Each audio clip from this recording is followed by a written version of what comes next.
Bonjour à tous, Quintet Plus piège ce jeudi à Vincennes. On nous vend un tiercé de favoris et je pense qu'on devrait voir la tête du caissier pour les trois premiers. Mais après la course est très ouverte et comme on est en fin de meeting, c'est le moment propice pour les tocards de figurer à l'arrivée. Ceux qui ont raté leur meeting vont essayer de se réveiller. Donc j'ai essayé de faire un cocktail entre les bons favoris et les favoris douteux pour glisser quelques petites cartes derrière les fagots comme vous les aimez pour essayer de trouver une belle arrivée à des cotes qui peuvent permettre de faire monter les rappeurs. Alors devant, je vais être classique avec l'épouvantail, celui qui fait peur à tout le monde, le 6 Violetto Jet, confié à Franck Nivard.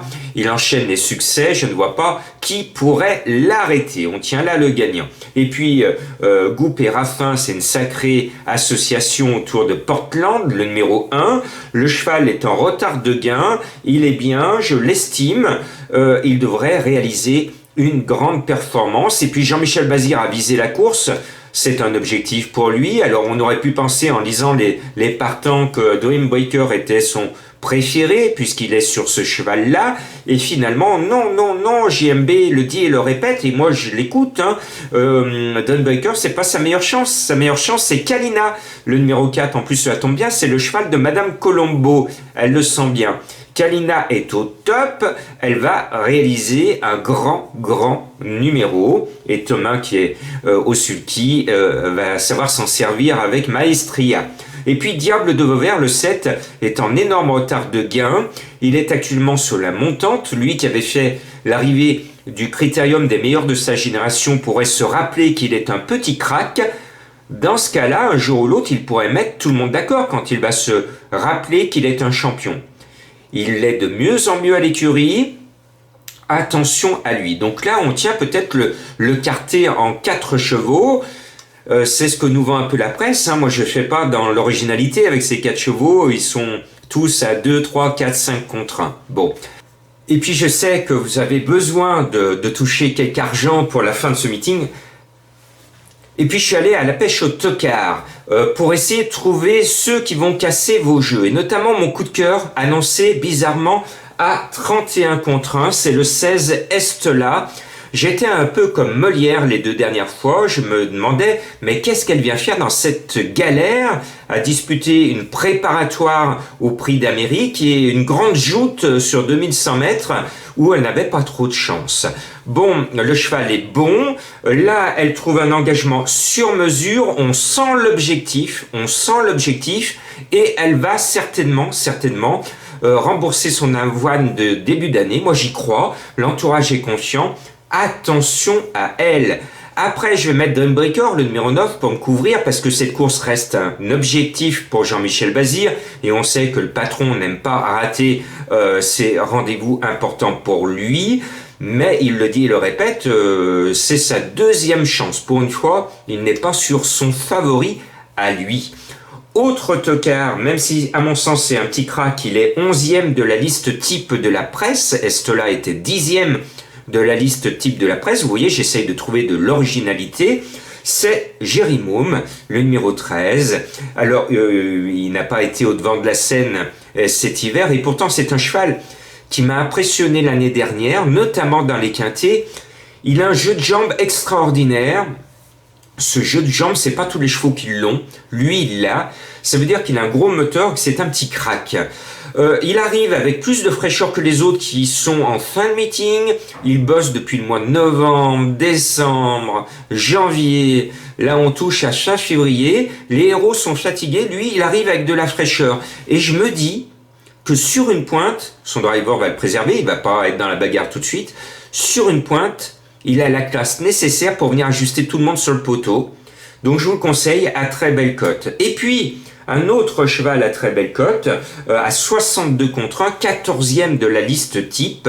Là, c'est le principe de la SNCF. Vous savez, à la SNCF, il y a un petit panneau d'avertissement, un passage à niveau. Attention, un train peut en cacher un autre. Et bien là, je pourrais dire un bijon, Bebop Offer, peut en cacher un autre. C'est Vainqueur RP. Vainqueur RP, c'est un cheval que j'aime bien, qui a du talent. C'est le numéro 5 et on pourrait considérer que sa dernière course est mauvaise, c'est sa rentrée Et moi j'écoute, j'ai le défaut d'écouter un petit peu les professionnels qui s'occupent de leurs chevaux avec amour. Et Bijon, il dit, mais il m'a impressionné pour sa rentrée parce que dans la dernière ligne droite, il était sur le pied de une 5. Une 5, ça veut dire à la vitesse du vent. Le cheval l'a impressionné, sa rentrée est très bonne, et Bijon, il dit, j'ouvre les guillemets, finalement je suis confiant. Mes confrères se mettent du persil dans les oreilles et ne l'écoutent pas. Moi, j'écoute Monsieur Bijon et je me dis, tiens, j'avais normalement laissé la place à Bebop Author et je me suis dit, attention, vainqueur RP, c'est un 6 ans. Et vous l'avez vu, je fais la place aux jeunes. Priorité aux jeunes, à gains égaux, ils sont meilleurs que les vieux. Donc Portland, il a 6 ans. Kalina a 6 ans. Vainqueur RP à 6 ans. Violetto Jet à 6 ans. Et Estella à 6 ans. Donc attention à ces 6 ans. C'est eux qui vont faire le spectacle et peut-être à belle cote. Après, attention, je vous donne les tocards parce qu'il y aura forcément une surprise. Parmi les tocards que je n'ai pas pu mettre, il y a Unique Juni qui a figuré à l'arrivée de cette course l'année dernière à une cote énorme. Le cheval est bien, il pourrait recasser la baraque l'année suivante, c'est-à-dire en 2020. Attention à lui. Et puis je n'ai pas pu mettre Nancy America parce que Nivard n'est pas dessus. Donc je me dis que comme Nivard va être dans les 3, Nancy ne sera peut-être pas forcément dans les 3.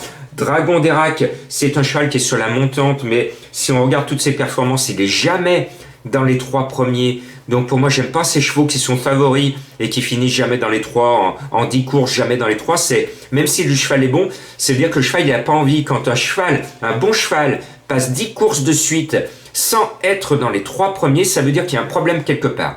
Ça veut dire que l'animal, il a plus envie. Il n'a plus envie. C'est pour ça que j'ai pris le risque de ne pas mettre Dragon d'Erac, alors que c'est un bon cheval, alors qu'on sait qu'il est sur la montante. Et puis je n'ai pas mis un cheval qui m'a déçu tout l'hiver, c'est I Love Paris. Je pensais qu'il allait réaliser un grand hiver parce que l'année dernière, il me manquait sur mon ticket, il m'avait impressionné lorsqu'il fait deuxième d'un quintet référence. Et puis depuis, patatras, un jour ou l'autre, il va se réveiller. J'espère que ce ne sera pas ce jeudi parce que j'en serais malheureux. Mais I Love Paris, attention, voilà. À vous de jouer, de laisser un peu de place en jeu de combinaison ou en champ réduit à 7 tocards pour essayer de trouver un joli quintet ou un tiercé dans l'ordre un peu plus rémunérateur en partant de 2 bases. Alors soit vous partez du 6 ou de l'As, soit du 6 et du 4 en champ réduit tiercé avec un petit peu les chevaux de ma sélection et ces tocards là avec peut-être une probabilité de voir la tête du caissier, de toucher pourquoi pas le tiercé dans l'ordre. Et ensuite, vos jeux de combinaison. C'est vous, la patronne ou le patron, c'est à vous de jouer.